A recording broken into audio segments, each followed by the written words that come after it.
కొన్ని సంవత్సరాలు గడుస్తుంది కానీ కొత్త పెన్షన్లు ఇవ్వటం పనులు లేవమ్మా, పనులు లేవు. 8 గంటలకు పోయి సాయంత్రం 5 కాకుండా 250 మేము వస్తాం అని దానికి ఎమ్మడి పడుతున్నామమ్మా. ఈ సంవత్సరం పొలం తక్కువ, పంటలు తక్కువ, ఉపాధి పథకం అసలు లేదమ్మా. అమ్మ వసంత గారిని నాకు అసలు ఊళ్ళో ఇల్లు లేదమ్మా. బాగా కరువు పడుతున్నాం, స్పందనాలు డ్వాక్రా కట్టలేక చచ్చిపోతున్నామమ్మా. ఇది మాకు బాగా చెప్పుకోవాలని ఎదురు చూస్తున్నామమ్మా నీకోసం.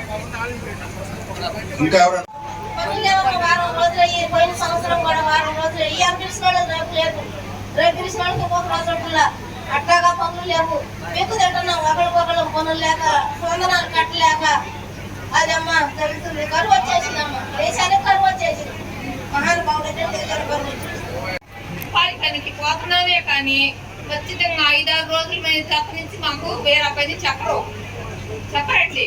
ఏదన్నా ముసలి వాళ్ళు రాకపోయినా, నడవలేకపోయినా ఛార్జీలు ఉంటేనే రండి ఆ పనికైనా.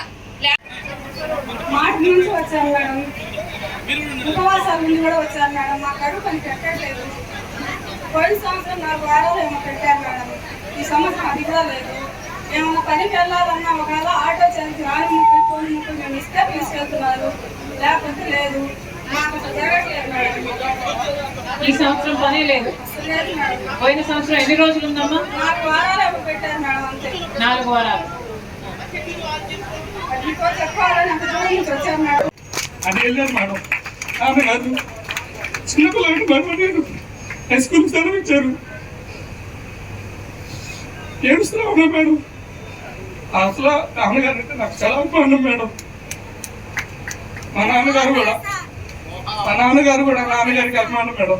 జోహార్ వైఎస్ఆర్, జోహార్ వైఎస్ఆర్.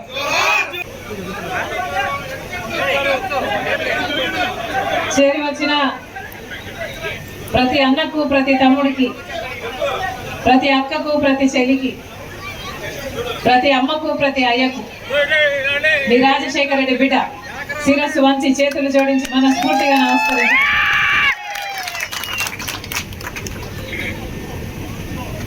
అన్న జరగండి, వెనక్కి మీరు నిల్చోండి.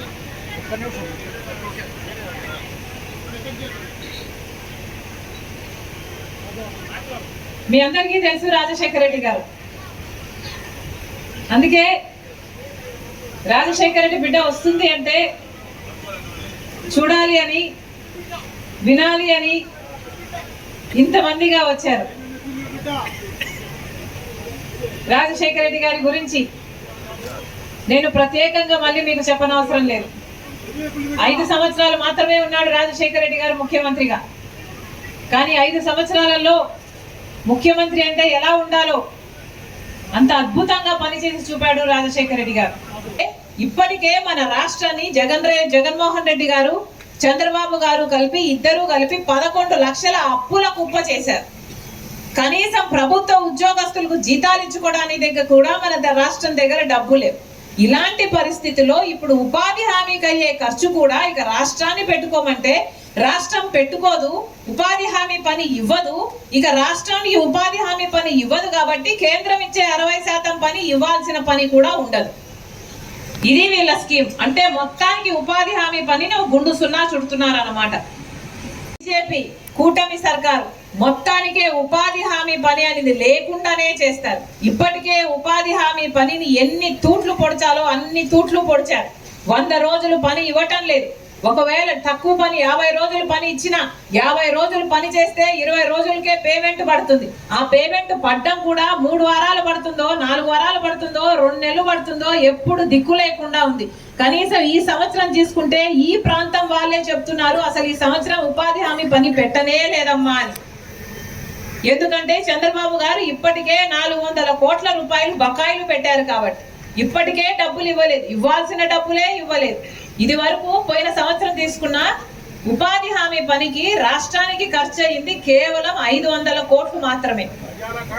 కానీ ఇప్పుడు ఈ కొత్త చట్టం వచ్చి వీళ్ళు 60% కేంద్రం ఇస్తుంది, 40% రాష్ట్రం పెట్టుకుంటుంది అని చెప్తున్న ఈ కొత్త చట్టంలో మన రాష్ట్రానికి కాబోయే ఖర్చు 5,000 కోట్లు.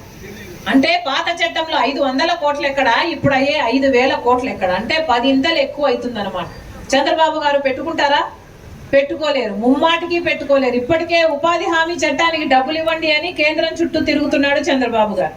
మరి తిరిగే పరిస్థితే ఉంటే ఇదే చంద్రబాబు గారు కేంద్రానికి ఈ చట్టానికి మద్దతు ఎందుకు ఇచ్చారని అడుగుతోంది కాంగ్రెస్ పార్టీ.